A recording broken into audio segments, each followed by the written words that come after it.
Mas afinal, o que se passa com os bancos? Isso é o que vamos ver já a seguir, e neste vídeo haverá uma pequena surpresa e muito provavelmente alguns de vocês terão direito a ela. Por isso fiquem até ao fim do vídeo porque não se vão arrepender. Ora boas pessoal, bem-vindos ao canal. CryptoPlan é o canal onde vocês vão poder encontrar todo tipo de informações em relação à cripto, e um dos objetivos deste canal é dar a conhecer a quem ainda não conhece este mundo incrível da cripto e as suas respectivas oportunidades. No vídeo de hoje vamos tentar perceber o que se passa com os bancos e porque é que o Silicon Valley foi à falência e como tudo isto começou e o porquê. Vamos começar com a inflação americana e, como esperado, a inflação americana aumentou 6% em relação ao ano passado e, em relação às taxas de juros europeias, o Banco Central Europeu aumentou as taxas de juros de 0,5%. Mas afinal, o que se passa com os bancos? Depois de Silvergate ir à falência, foi a vez de Silicon Valley e Signature Bank.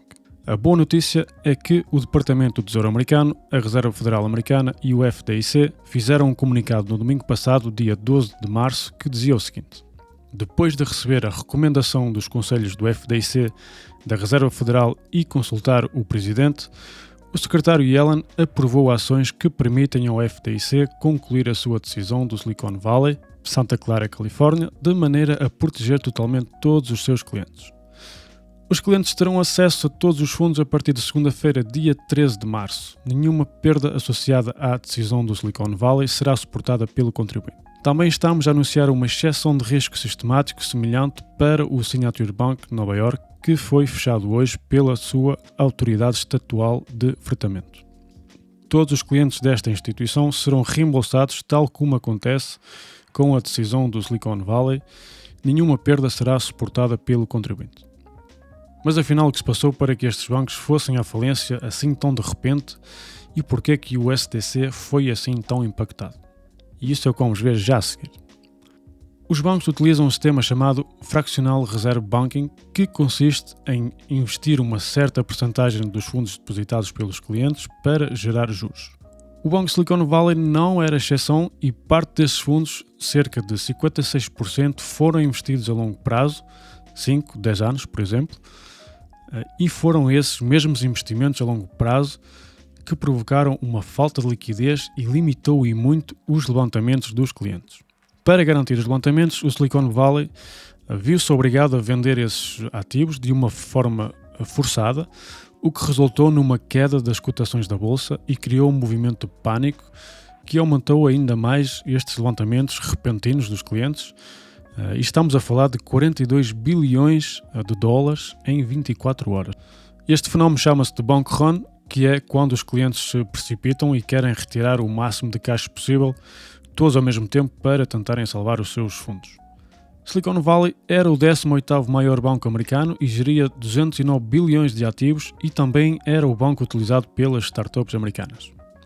As startups e grandes empresas precisam de liquidez para continuar as suas atividades e nestes casos o mais frequente é fazer empréstimos ao banco quando as taxas de juros são vistas de uma forma atrativa pelas empresas, por exemplo, taxas entre 0, qualquer coisa, 1% ou 1,5%.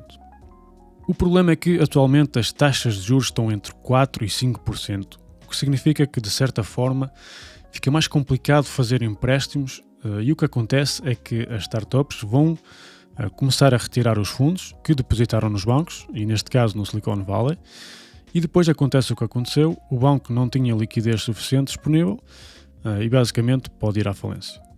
O que não significa que o banco não tenha dinheiro suficiente, apenas não o tem de uma forma líquida, o que resulta num bank run. Agora, porquê é que o SDC teve uma queda até aos 88 cêntimos e porquê é que foi assim tão impactado?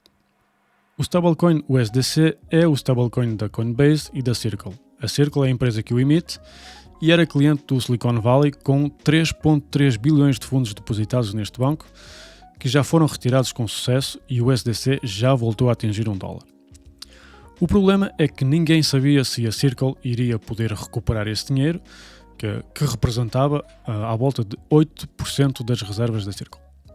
Essas reservas podem ser facilmente consultadas nos documentos metidos à disposição pela Circle e se calhar não havia razão para tanto pânico, visto que dos 43,5 bilhões, 11,1 bilhões estavam depositados como reserva bancária e desses 11,1 bilhões, 3,3 bilhões estavam depositados no Silicon Valley, e os restantes 32,4 bilhões estão investidos no Tesouro Americano e, como vocês podem ver, estes investimentos eram bastante líquidos, até porque alguns destes investimentos já tinham expirado e os outros irão chegar ao fim muito em breve. Isto foi para os bancos americanos. Agora, o que é que se passa com os bancos na Europa? Já há alguns bancos na Europa que estão com alguns problemas, e nomeadamente o Banco Suíço, o Credit Suisse, que recebeu uma ajuda do Banco Central Suíço de 50 bilhões de francos suíços. O que é que podemos concluir com isto tudo? Tanto na América como na Europa já começaram a imprimir dinheiro para ajudar os bancos e não os deixar ir à falência. Isto poderá querer dizer que há aqui uma intenção de relançar a economia e adiar o problema para mais tarde, porque, como vocês sabem, a impressão de dinheiro não resolve o problema, muito pelo contrário, só vai fazer aumentar a dívida e adiar o problema, como sempre. Mas, a curto prazo, permite relançar novamente a economia. Isto é bastante benéfico para a economia, não é? Mas também para este ecossistema cripto. E agora, para acabar o vídeo de hoje, vou-vos deixar aqui com a última notícia.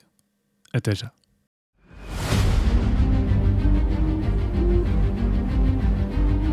All in position? It's time. Commencing Operation When on my count. 3, 2, 1. It's time to onboard. Let's f***ing go. Begin.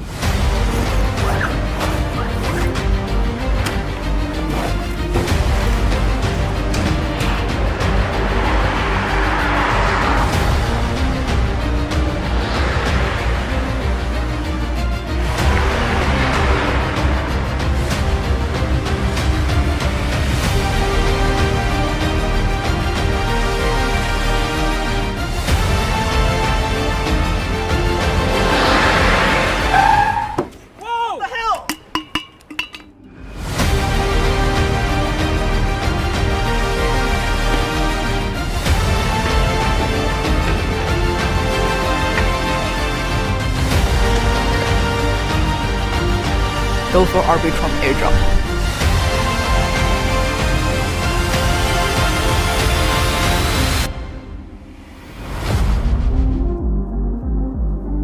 Let's build Arbitrum together.